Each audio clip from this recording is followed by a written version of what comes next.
प्रेम स्वरूप आत्मा बनने की, सदा स्वयं को निर्विकल्प बनाने वाले विशेष आत्मा बनने की, सदा बाप और निर्विघ्न सेवा की लगन में मगन रहने वाली आत्मा बनने की, सदा बाप के स्नेह में न्योछावर होने की, सर्व प्राप्तियों और शक्तियों का सहज अनुभव कराने की, रूहानी परमपिता परमात्मा की हम आत्माओं के लिए आज की अव्यक्त मुरली से शिक्षाएं।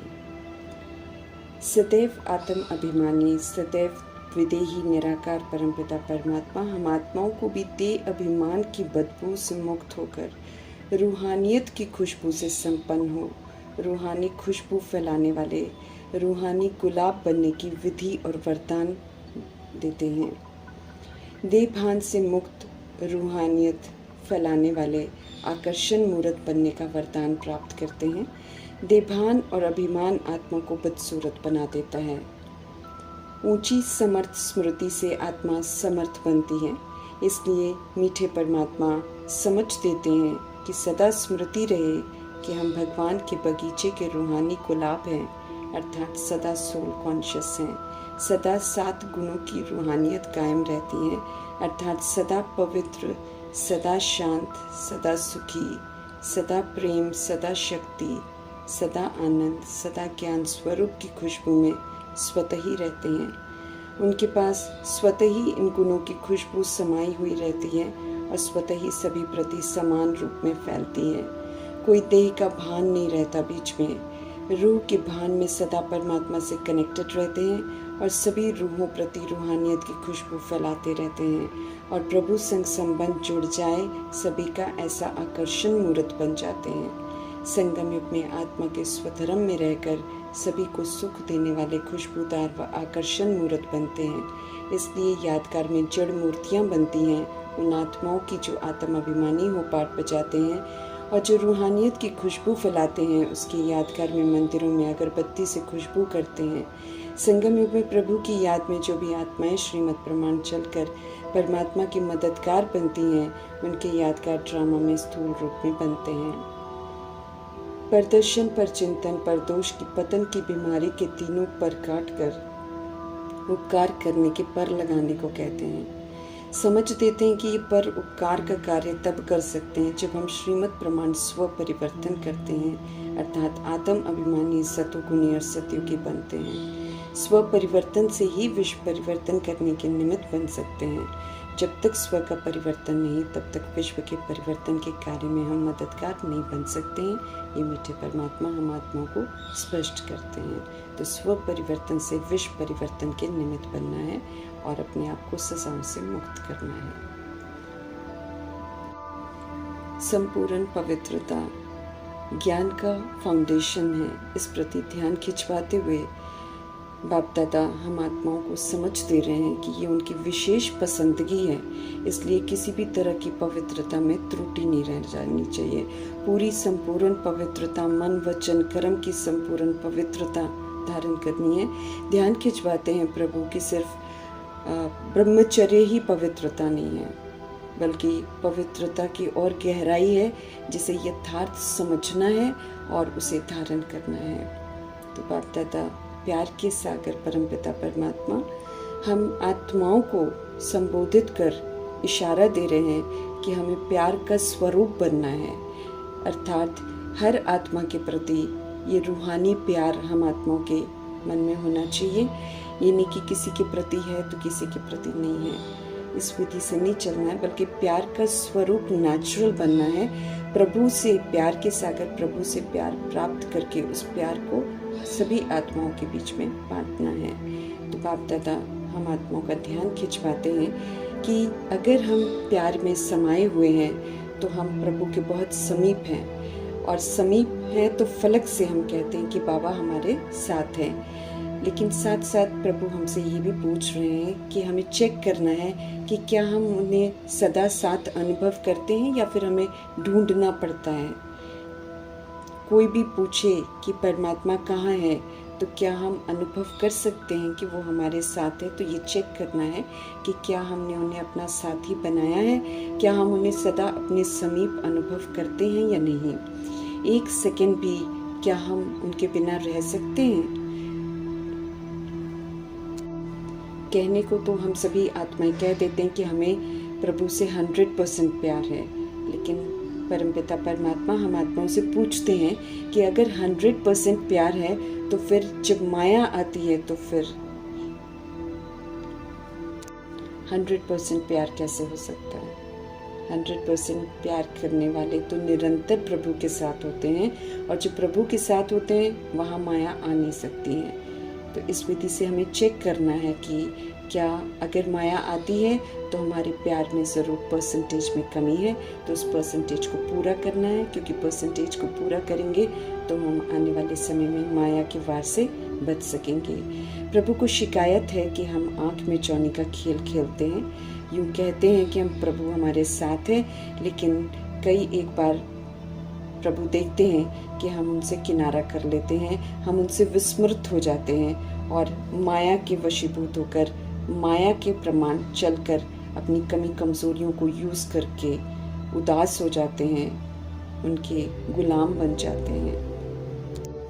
ऐसे समय में बाप को देखने की दृष्टि बंद हो जाती है और माया को देखने की दृष्टि खुल जाती है। तो ऐसे आँख में चौनी का खेल जो हम आत्माएं खेलती हैं वो प्रभु को अच्छा नहीं लगता है, और हम आत्माओं का ध्यान खिंचवाते हैं कि यहाँ प्यार की, पवित्रता की जो त्रुटि रह गई है उसको पूरा करना है, ना वो त्रुटि ना रह जाए, उसको भरपूर करना है और प्रभु के साथ रहने का अटेंशन रखना है। प्रभु के साथ रहना माना संपूर्ण पवित्र रहना। फिर हम कोई गलतियां नहीं करेंगे, फिर हम कभी अपने स्वधर्म से विस्मृत नहीं होंगे। तो रहम दिल परमपिता परमात्मा, जब हम आत्माओं को देखते हैं कि हम इस तरह के आंख में चौनी के खेल खेल कर प्रभु को भूलकर माया को देखने लग जाते हैं, तो रहम दिल परमात्मा फिर भी हम आत्माओं को किसी भी तरीके से माया से छुड़ा लेते हैं। लेकिन ये सदा तो नहीं होता रहेगा। वो हम बेहोश हो गई आत्माओं को फिर से सुरजीत करते हैं, होश में ले आते हैं। लेकिन जब पेपर का पाठ शुरू होएगा तो परमात्मा समझ देते हैं कि वो हम आत्माओं का साथ नहीं देंगे, और ऐसे समय पर परीक्षाओं में हम फेल हो सकते हैं। इसलिए अभी बेहोशी की हालत से तो होश में ले आते हैं, परंतु हम आत्माओं का ध्यान खिंचवाते हैं कि इस तरह के आंख में चौनी के खेल अब नहीं खेलो, बाप से किनारा कभी मत करो, तो सदा पवित्र रहेंगे, सदा सुरक्षित रहेंगे। तो अभी तो बंद आंखें जो हैं वो याद के जादू से बाबा खोल देते हैं, लेकिन आगे चल जब परीक्षा का समय आ जाएगा, जब प्रभु पाठ से डिटैच हो जाएंगे, तो फिर आंख में चौनी का खेल हमें नहीं बचा सकता है, फिर हम दुर्गति में चले जाएंगे। तो ऐसा ना हो कि हम दुर्गति में चले जाएं, इसलिए बाप दादा हम आत्माओं का ध्यान खिंचवाते हैं कि अपनी संपूर्ण पवित्रता के परसेंटेज को चेक करो। संपूर्ण पवित्रता अर्थात एक बाप दूसरा ना कोई, यही हमारा एक सुरक्षा कवच है जिसके अंदर हम सेफ रह सकते हैं।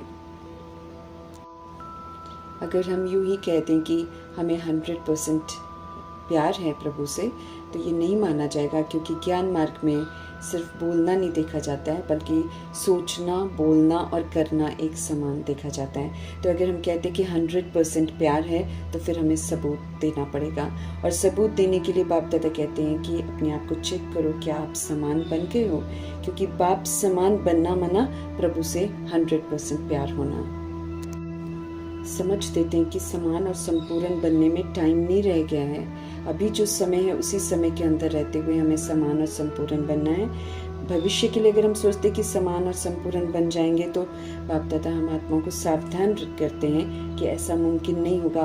प्रभु की मौजूदगी में जितना जल्दी हम समान और संपूर्ण बन जाए, उतना ही हम बन सकेंगे। तो अगर हम प्यार करते हैं 100%, तो प्रभु कहते हैं कि कुर्बान जाना चाहिए ना, जिससे प्यार करते हैं उसके प्रति तो कुर्बान होने में देर नहीं लगनी चाहिए। तो अपनी कुर्बानियों को देखना है कि कितना हम अपने दैहिकपन को कुर्बान करके प्रभु की शिक्षाओं पर चलकर उनके समान बनते हैं और संपूर्ण बनते हैं। बाप दादा को आश्चर्य होता है कि कुर्बान करने समय फिर हम सारे नंबरवार हो जाते हैं। समझ देते हैं कि प्यार करने की निशानी तो न्योछावर करना होता है। तो बाप तो हम आत्माओं को सिर्फ एक बात में न्योछावर देखना चाहते हैं, अनेक बातें नहीं, सिर्फ प्रतिज्ञा करने को कहते हैं, और प्रतिज्ञा कर उसको निभाने को कहते हैं। तो बहुत सारी चीज़ों को न्योछावर करने के लिए नहीं कहते हैं, ना जान देने को कहते हैं, क्योंकि जान अर्थात आत्मा को ही तो सुधरना है। तो प्रभु कभी हम आत्माओं को जान देने के लिए नहीं कहते हैं, जान को न्यौछावर करने के लिए नहीं कहते, लेकिन वो कमी कमज़ोरियाँ जो हमने 63 जन्म धारण कर रखी हैं, जिनको हमने अपना साथी बना रखा है, उन मूल कमज़ोरियों के जो संस्कार हैं उनसे मुक्त होने की समझ देते हैं, उनको कुर्बान करने की समझ देते हैं कि जब हमें 100% प्रभु से प्यार है तो 100% प्रभु के प्यार में इतनी कुर्बानियाँ तो हम दे ही सकते हैं। वो कमी कमज़ोरियाँ जो हम आत्माओं को बिल्कुल कमज़ोर बना देती हैं। प्यार का अर्थ ही ये है कि जो प्यार करने वाले को पसंद होता है उसे स्व इच्छा से तुरंत करना। तो अगर प्रभु से प्यार है तो फिर प्रभु को जो पसंद है वो हमें करना चाहिए। प्रभु को यही पसंद है कि जो खामियां हमारे अंदर हैं, जो हमें बाप समान बनने नहीं देती हैं, जो हमें तुच्छ बना देती हैं, उन कमी कमज़ोरियों को हम सदा के लिए ख़त्म कर दें, प्रभु पर कुर्बान कर दें, प्रभु को अर्पण कर दें और फिर हम कभी भी उसको यूज़ न करें। यही तो मूल फाउंडेशन है जिसे हमें ठीक करना है। तो प्रभु की विशेष पसंद की यही है कि हम सारे संपूर्ण पवित्र बने। पवित्रता की गहराई को समझने की समझ देते हैं कि पवित्रता में सच्चाई सफाई चाहिए। सिर्फ ऊपर से ब्रह्मचर्य कहने से पवित्रता नहीं मानी जाती है, लेकिन पवित्रता वास्तव में ब्रह्मचारी होती है। जैसे ब्रह्मा ने संपूर्ण पवित्रता धारण करी, अपने आप को व्यर्थ से, नकारात्मकता से बिल्कुल मुक्त किया, ऐसे हम आत्माओं को भी समझ देते हैं कि पवित्रता के गुह्य रहस्य को बुद्धि में पूरा स्पष्ट करो। व्यर्थ संकल्प जो चल जाते हैं हमारे अंदर या फिर हम दूसरों के अंदर भी जो चला देते हैं, ये व्यर्थ संकल्प जो है ये अपवित्रता है। इस प्रति ध्यान खिंचवाते हैं कि संकल्पों पर विशेष ध्यान देना चाहिए। इसमें व्यर्थ नहीं होना चाहिए, इसमें साधारणता नहीं होनी चाहिए, इसमें नकारात्मकता नहीं होनी चाहिए। इस विधि से हमें संपूर्ण पवित्र बनना है। तो पवित्रता के रहस्य को प्रैक्टिकल में लाना है, चाहे वो काम विकार के रूप में हो, क्रोध हो, लोभ हो, मोह हो, अहंकार हो या फिर उनके बाल बच्चे हो। बाप दादा स्पष्ट कर रहे हैं कि ये जो विकार हैं, कोई भी विकार जो है ये किसी न किसी रूप में अभी भी मेजॉरिटी आत्माओं में मौजूद है, जो कि आत्मा को अपवित्रता की लिस्ट में खड़ा कर रखा है। तो व्यर्थ संकल्प जो हम आत्माओं के अंदर आते हैं वही क्रोध पैदा करते हैं, उसी से व्यर्थ दृष्टि आती है काम विकार की, उसी से फिर मोह भी जागृत होता है, उसी से लोभ आता है, उसी से अहंकार आ जाता है। तो बाप दादा हम आत्माओं को समझ देते हैं कि अगर व्यर्थ की दृष्टि किसी भी रूप में हमारे अंदर है तो उसे पवित्रता नहीं माना जाएगा। तो जब तक व्यर्थ है तब तक हम अपवित्र आत्मा है।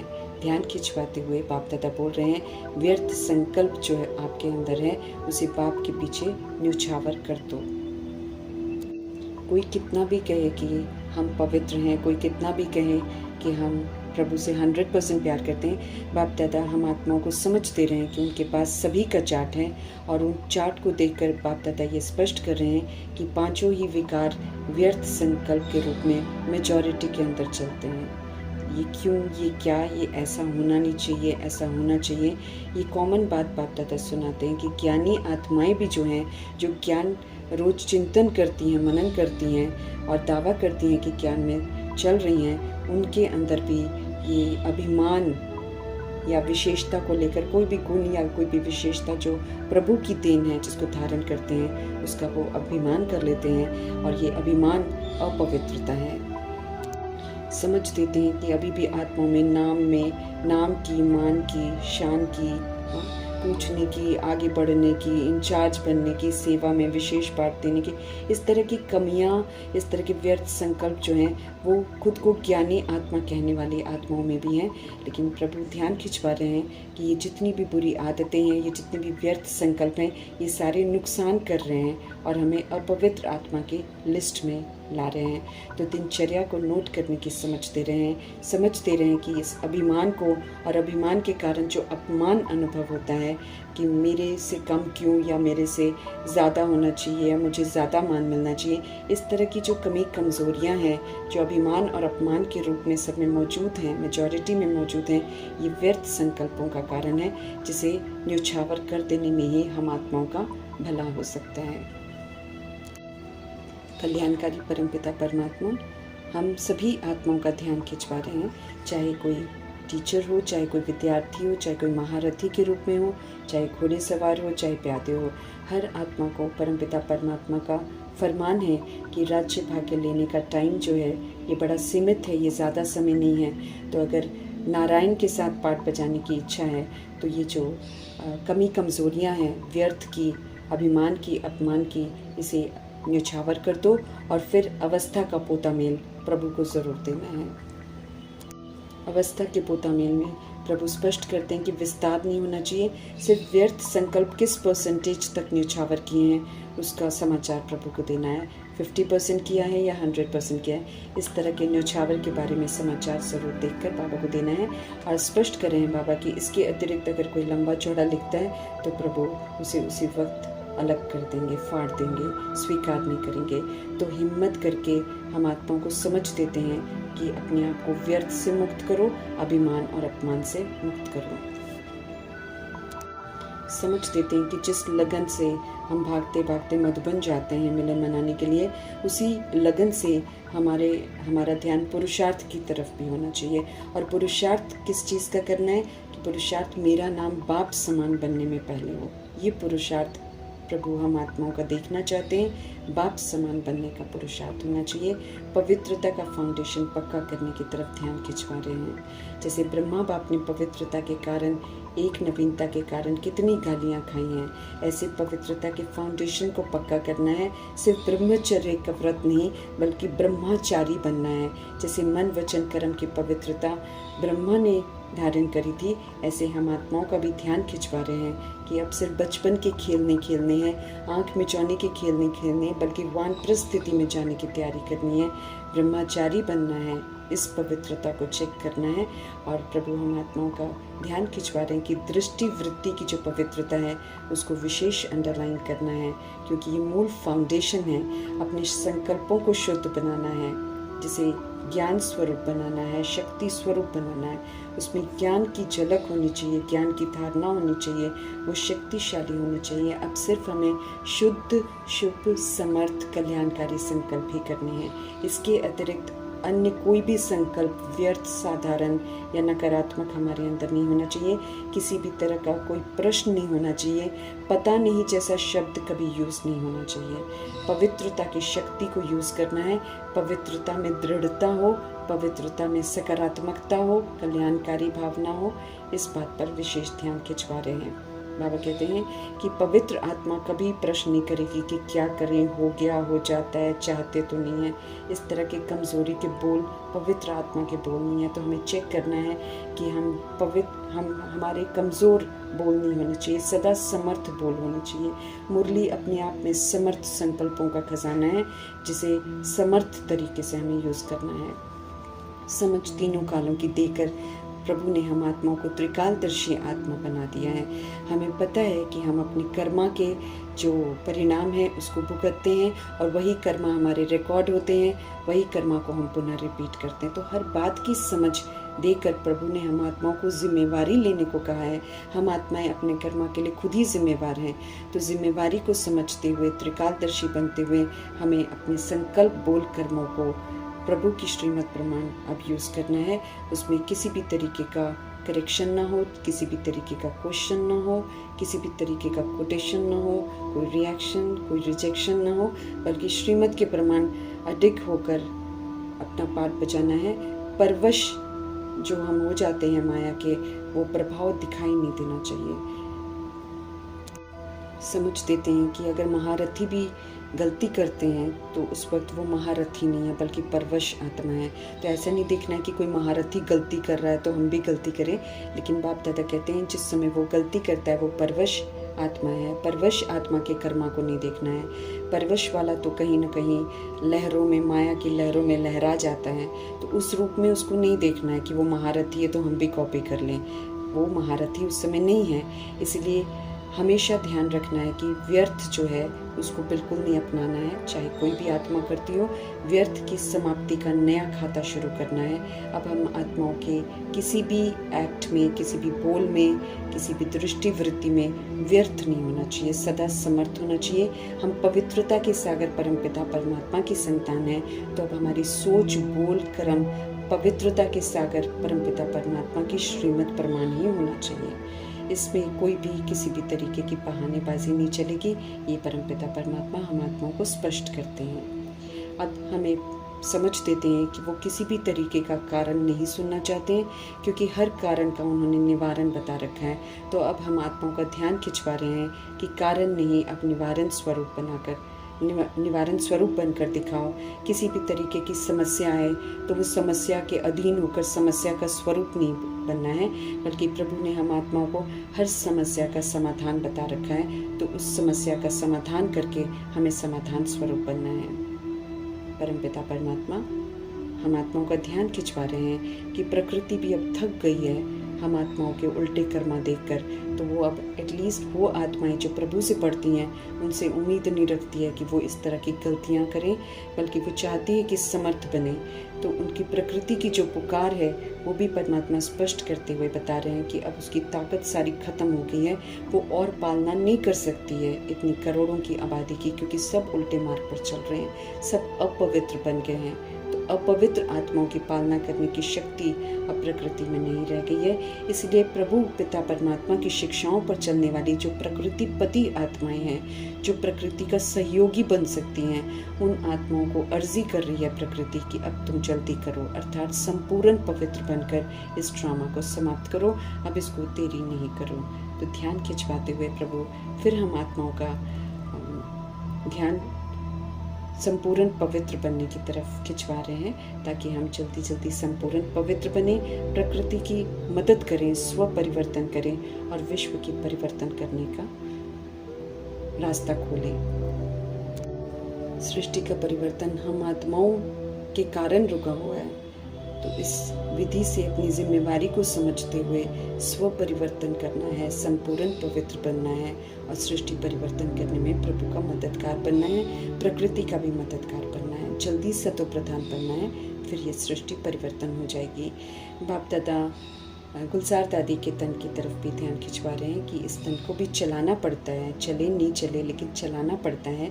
तो क्योंकि बाप का बच्चों से प्यार है, परंतु ध्यान खिंचवाते हैं कि ये भी कब तक चलेगा। इसलिए जितना जल्दी हो सके प्यार वाली आत्माओं को प्रभु ध्यान बोल रहे हैं कि जल्दी जल्दी आप अपने आप को स्व परिवर्तन करो, ताकि सृष्टि परिवर्तन करने की तैयारी शुरू हो जाए और ये संपूर्ण परिवर्तन जो है पुनः पवित्र सृष्टि को या सत्युग को लेकर आए। तो अपनी जिम्मेवारियों को समझते हुए, बाप दादा के सूक्ष्म इशारों को समझते हुए हम आत्माओं को अटेंशन दिलाया जा रहा है कि हम जल्दी जल्दी संपूर्ण पवित्र बने और सूक्ष्म से सूक्ष्म चेकिंग करें, क्योंकि पवित्रता की गुह्य परिभाषा प्रभु स्पष्ट करते रहते हैं। तो उसमें से आज हम आत्माओं का ध्यान व्यर्थ अभिमान अपमान की तरफ खिंचवा रहे हैं, ताकि हम उससे स्वयं को मुक्त करें, अर्थात प्रभु को न्यौछावर कर दें। एक बार प्रभु को न्यौछावर की हुई चीज़ फिर दोबारा यूज़ नहीं करनी है। इस प्रति ध्यान खिंचवाते हुए प्रभु हम आत्माओं से पुनः व्यर्थ को समाप्त